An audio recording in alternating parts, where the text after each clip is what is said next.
بسم اللہ الرحمن الرحیم. کئی حضرات نے یہ ویڈیو بھیجی ہے. آپ میں سے بھی شاید بعض حضرات نے واٹس ایپ پہ اس ویڈیو کو دیکھا ہوگا.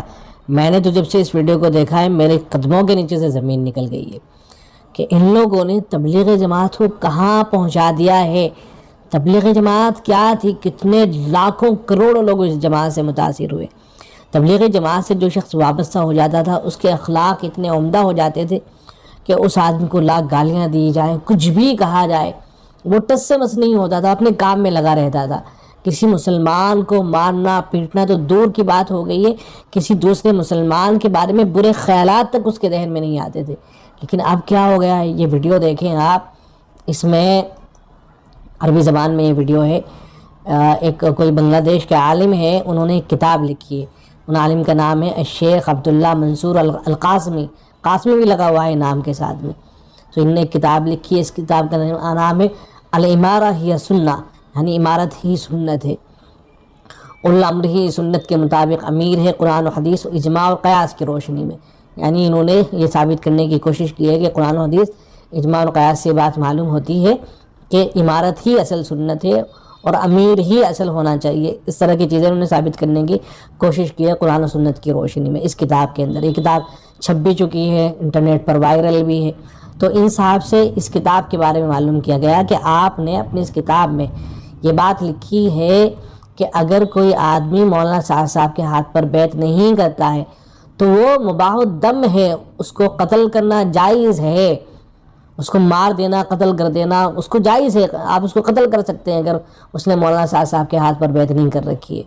تو یہ جو صاحب ہیں انہوں نے جواب میں کہا کہ ہاں میں نے یہ بات لکھی ہے، لیکن پھر کہتے ہیں کہ لیکن میں نے قرآن و حدیث، حالانکہ دعویٰ تو اس پر یہی ہے کتاب پر، لیکن کہتے ہیں کہ نہیں میں نے قرآن و حدیث کی روشنی میں اس بات کو نہیں لکھا ہے بلکہ اپنی طرف سے اس بات کو لکھ دیا تھا اور پھر کسی نے اپنی طرف سے اس کو چھپا کے جو ہے شیئر کر دیا. تو میں نے تو علماء کے سامنے پیش کیا، لیکن جب میری غلطی واضح ہو گئی تو اب میں اس بات کا قائل نہیں ہوں. یہ اپنی ویڈیو کے اندر کہہ رہے ہیں. مولوي عبد الله منصور ونحن جئنا منكرين عن هذا الكتاب، وهو جاء ليبين، لم نجده في الفندق، وجدنا شيئا فيه. وهو قرأنا كتاب نسب إليه بعنوان الإمارة هي السنة، ذكر فيه أن من الذي ما يبايع شيخ سعد هو مهدر الدم يقتل بدون حكم حاكم شرعي. هو قال نعم هذا حصل مني باجتهاد خطأ ولكن أنا رجعت. هل قلت هذا الكلام في الكتاب؟ نعم يا عمي، قبل 3 سنين لما علماء حضرني في هذا لا قبل أنت ماذا قلت؟ نعم. في الكتاب. نعم. أنت اجتهدت، ماذا قلت عن الشيخ حضرجي؟ نعم. هو أمير والذي لا يبايع ثم بين العلماء لك الخطأ. نعم. ماذا قلت الخطأ الذي وقع؟ أنا قلت الذي أنا قلت من نفسي بغير القرآن والسنة. أنا أعترف خطئي. ما هو الخطأ الذي وقع يعني فيه؟ الذي لا يبايع الشيخ سعد فدمه هدر، فهذه بدون حكم شيء، بدون حاكم. نعم. أنا مخطئ في هذا الكلام. طيب. هذه الكتاب ما طبع، هذه مسودة الكتاب، وأنا أعطيت لبعض العلماء للتصحيح، وقبل التصحيح في الكتاب يعني شاع من شاع، فلما أنا عرفت وطلبوك العلماء حضرنا العلماء، أنا ذهبت في مجلسهم وجدت. تو خیر انہوں نے تو اپنی بات سے رجوع کر لیا ہے، لیکن یہ تو ایک عالم دین تھے. جب کتاب لکھ رہے تھے کیا اس وقت ان کو خیال نہیں آیا ہوگا کہ اس کتاب کا لوگوں کے اوپر کیا اثر پڑے گا؟ وہ تمام حضرات جو مولانا صاحب سے متعلق نہیں ہیں، الگ ہٹ کے کام کر رہے ہیں، ان کے بارے میں وہ حضرات جو مولانا صاحب سے مل کے کام کرتے ہیں ان کا کیا ذہن بنے گا؟ کیا یہ ذہن نہیں بنے گا کہ اگر کوئی مولانا صاحب سے ہٹ جا رہا ہے تو پھر تو اس کو مار دینا جائز ہے، مباح الدم ہو گیا ہے؟ تو اتنے بڑے عالم دین، جیسا کہ بتایا جا رہا ہے، اتنے بڑے عالم دین جب ان کا ذہن یہ ہے تو جو عام پبلک ہے اس کا ذہن کیا ہوگا؟ تو یہ بہت خطرناک چیزیں ہیں، ان کی اصلاح بہت زیادہ ضروری ہے. بار بار لوگوں کے سامنے یہ باتیں آنی چاہیے کہ بھئی تبلیغی جماعت جو ہے وہ ایک تحریک ہے، ایک جماعت ہے. ایسا نہیں ہے کہ اس کے جو امیر ہوں گے ان کو آپ جو ہے مسلمانوں کے جو امیر المؤمنین ہوتے ہیں، خلیفہ ہوتے ہیں، وہ آپ سمجھنا شروع کرتے ہیں. انہوں نے یہ تو غلطی کر رکھی ہے اپنی اس کتاب کے اندر. انہوں نے اس کتاب کے اندر وہ تمام روایتیں، قرآن مجید کی آیتیں جو مسلمانوں کا جو خلیفہ ہوتا ہے اس سے جو متعلق ہوتی ہیں، جس کے بارے میں یہ ہے کہ جب ایک مرتبہ مسلمانوں کا کوئی خلیفہ بن جائے اب اس کے خلاف بغاوت نہیں ہونی چاہیے، اس کے خلاف نہیں جانا چاہیے. تو ان سب کو لے جا کر ان صاحب نے مولانا سعد صاحب پر فٹ کر دیا ہے۔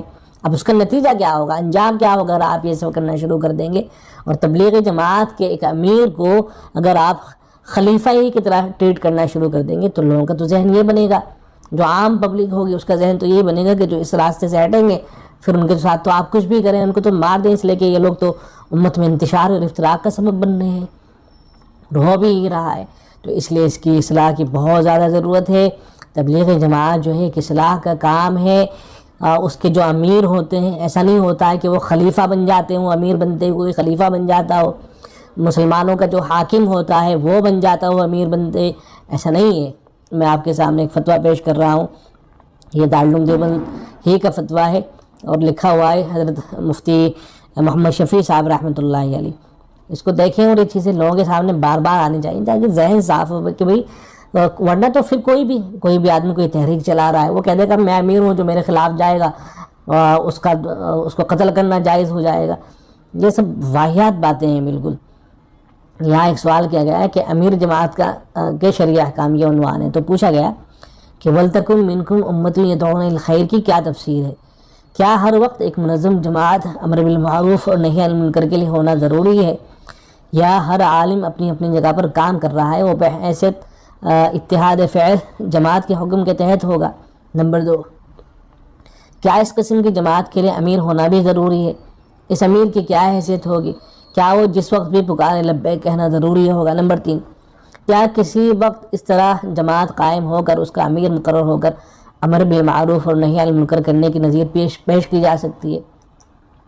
تو جواب میں لکھا گیا ہے کہ آیت کا مفہوم اس بارے میں عام اور دونوں صورتوں کو شامل ہے، ہر صورت میں مأمور بھی ادا ہو جاتا ہے، یعنی اگر جماعت مل کر کام کرے تب بھی ادا ہو جائے گا، کوئی عالم دین کر رہے ہو تب بھی ادا ہو جائے گا۔ نمبر 2، جماعت کا نظم قائم رکھنے کے لیے امیر بنا لینا بہتر اور مستحب ہے۔ کوئی بھی کام جب کیا جاتا ہے نا تو اس کا ایک امیر مقرر کر لیا جاتا ہے، تو یہ بہتر کام ہے، مستحب ہے۔ نمبر 3، اصل یہ ہے کہ امر بالمعروف بھی نظام اسلام کا ایک شعبہ ہے، اور خلیفہ وقت کے ماتحت جس طرح محکمہ قضا ہوتے تھے اسی طرح سے ایک محکمہ احتساب اور امر بالمعروف کا بھی سلف میں ثابت ہے، جس طرح سے آج کل بھی ہوتے ہیں نا، عمارت شریعہ ہے پھر اس کے تحت جو ہے مختلف شعبے چلتے ہیں، تو اسی طریقے سے ایک محکمہ احتساب اور امر بالمعروف کا بھی سلف سے ثابت ہے۔ اس کا ایک امیر اور افسر ہوتا تھا، متعدد لوگ اس کے ماتحت کام کرتے تھے، لیکن جن بلاد میں اسلامی سلطنت نہ ہو، جن ممالک میں اسلامی سلطنت نہ ہو، وہاں بلکہ اب تو اسلامی سلطنت میں بھی ان چیزوں پر عمل دشوار ہے، ایسے وقت میں اگر امر بالمعروف کے لیے کوئی جماعت کوئی خاص نظام شرعی کوئی نظام شرعی اصول کے موافق بنا لے تو بہتر اور افضل ہے۔ فقہا کی تصریحات ایسے بلاد کے متعلق یہی ہے کہ ان میں مسلمان اپنے اتفاق سے محکمہ قضا وغیرہ مقرر کرے اور اپنا امیر بنائے، جیسا کہ اس وقت بھی حضرت مولانا سید ارشد مدنی دامت برکاتہ العالیہ وہ امیر الہند کہلاتے ہیں، تو یہ سلسلہ ہونا چاہیے۔ مگر آگے لکھتے ہیں مگر وہ جب ہی ہو سکتا ہے کہ کم از کم ایک یا زائد شہروں کے سب مسلمان متفق ہو کر کسی کو امیر یا قاضی بنا لے، اور جب یہ بھی متعذر ہو تو کوئی مخصوص جماعت اگر اپنا امیر کسی کو بنائے، اس کے احکام امیر شرعی کے تو نہیں ہوں گے، مگر حکم کا درجہ ہوگا کہ جب تک چاہے اس کی اطاعت کر لیں اور جب چاہے چھوڑ دیں۔ تو جو اصل امیر ہوتا ہے اس کی طرح نہیں ہوگا جو مسلمانوں کا حاکم اور خلیفہ ہوتا ہے، اور حکم اس کا ہوگا کہ جب تک چاہے اس کی اطاعت کر لیں جب چاہے چھوڑ دیں، مگر بنظر ابقاء نظام بلا وجہ اطاعت چھوڑنا مکروہ اور نامناسب ہوگا۔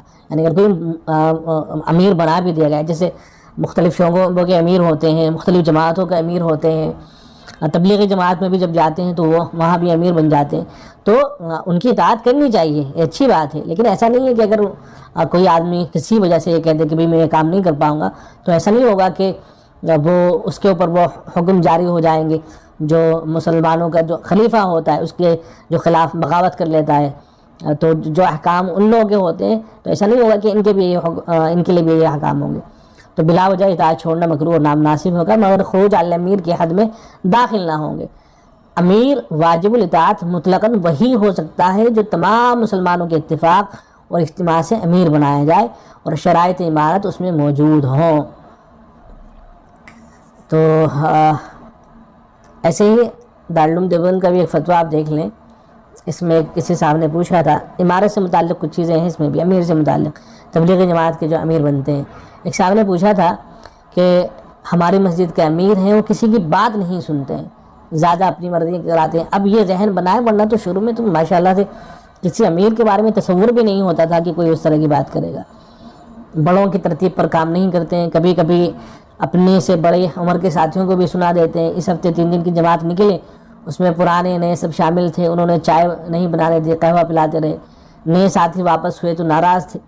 اکثر کہتے ہیں کہ حضرت عمر رضی اللہ عنہ کا قول ہے, جو تبلیغ کا کام نہیں کرے گا اس کا شمار امت محمدیہ صلی اللہ علیہ وسلم میں نہیں ہوگا. نعوذ باللہ من ذالک. یہ ایک تو اپنی طرف سے اس طرح کی باتیں لوگ سنا دیتے ہیں کہہ کر کے کہ بزرگوں کا قول ہے. جب بھی اس طرح کی بات سنائی جا رہی ہے, وہ ان سے کہا جائے کہ بھئی یہ بات آپ کہاں سے نقل کر رہے ہیں. اور اگر کہیں کہ کسی بڑے سے سنائے تو اسی وقت بڑے کو فون لگا کے ان سے پوچھنا چاہیے کہ حضرت آپ نے یہ بات کہاں سے نقل کر دی ہے, تاکہ لوگوں کے درمیان کم از کم صحیح باتیں رائج ہوں. بات کچھ اور ہوتی ہے, نقل کچھ اور کر دیتے ہیں. بہرحال پھر آگے لکھا گیا ہے کہ نماز کے بعد ہاتھ کے اشارے سے لوگوں کو بلا کر حلقہ لگا لیتے ہیں, ان کی دعوت دیتے ہیں. اس پر بھی لوگوں کو اعتراض ہے. اگر کوئی روکے تو لمبا لیکچر دیتے ہیں. ایک بات ہے امیر کی اطاعت. شریعت میں امیر تبلیغ کی کیا حیثیت ہے اور کتنی اس کی اطاعت ہے؟ میں تو سمجھتا ہوں کہ ہر وہ شخص جو حکام خداوندی اور نبی صلی اللہ علیہ وسلم کی فرمانبرداری کی کوشش کر رہا ہے اور دوسروں کو پہنچانے کی کوشش کر رہا ہے, تبلیغ کر رہا ہے. اب مدارس والے علماء اکرام اور طلباء, ان کے پاس اتنا وقت کہاں ہوتا ہے کہ وہ منگل کے مشورے, عصر سے عشاء, مسجد, شب اتوار اور دوسرے تبلیغی کاموں میں وقت دیں. اور جب نہیں آ پاتے تو امیر ناراض ہو جاتے ہیں, مفتی صاحب بھی نہیں بولتے ہیں, بہت دکھ ہوتا ہے. تو ان کے جوابات ہیں. یہ ایک صاحب نے اپنا یہ درد سنایا ہے, اور یہ تقریباً ہر جگہ کی یہی صورتحال رہتی ہے کہ الحمدللہ بہت سے حضرات ہیں جو سمجھتے ہیں, لیکن بہت سے حضرات ایسے بھی ہیں کہ جو بالکل نہیں سمجھتے ہیں اور یہ سمجھتے ہیں کہ جو کام ہم کر رہے ہیں بس اصل کرنے کا کام تو یہی ہے, باقی تو سارے لوگ جھک مرا رہے ہیں. تو جواب میں لکھا گیا ہے کہ ناجائز اور خلاف شرع امور میں امیر کی اطاعت جائز نہیں ہے, لیکن جائز اور مباح چیزوں میں امیر کی اطاعت ہونی چاہیے. امیر کو بھی اپنے مامورین کا خیال رکھنا چاہیے, حکمت, موعظت, حسن تدبیر, تحمل اور نرمی سے کام لینا چاہیے. حضرت عمر رضی اللہ عنہ کا جو قول نقل کیا ہے وہ ہماری نظر سے نہیں گزرا. جو حضرات مدارس میں دین و علوم پڑھنے پڑھانے میں لگے ہوئے ہیں وہ بھی دین کے شعبے سے جڑے ہوئے ہیں, اس لیے اگر وہ تعلیمی مصروفیات کی بنا پر عوام کی ترتیب کے مطابق جماعت کے کاموں میں نہیں لگ پاتے تو ناراض ہونے کی بات نہیں ہے. وہ اپنے تعلیم کی رعایت کے ساتھ جس قدر وقت تبلیغ کے لیے نکال سکیں اسے قبول کرنا چاہیے. یہ فتویٰ لکھا گیا. بہرحال لوگوں کو زیادہ سے زیادہ بات سمجھانے کی ضرورت ہے کہ جو تبلیغ جماعت کا کام ہے ایک اچھا کام ہے, لیکن یہ ایسا نہیں ہے کہ جو امیر یہاں بنے گا وہ خلیفہ کی طرح ہوگا اور کوئی آدمی اگر اس کی بات نہ مانے تو اس کے خلاف اس کو مارنا پیٹنا جائز ہو جائے گا اور اس کو باغی سمجھا جائے گا. یہ بہت خطرناک باتیں ہیں. اس طرح کی اگر باتیں ہونے لگیں گی تو بیچارے جو عوام ہوگی وہ کیا کرے گی؟ وہ پھر دوسروں کو جا کے مارے گی. وہ یہ سمجھیں گے کہ بھائی یہ تو امیر کی اطاعت سے نکل رہے ہیں اس لیے ان کو مارنا چاہیے جا کر کے. بہت خطرناک بات ہو جائے گی. اللہ ہدایت سے نوازے.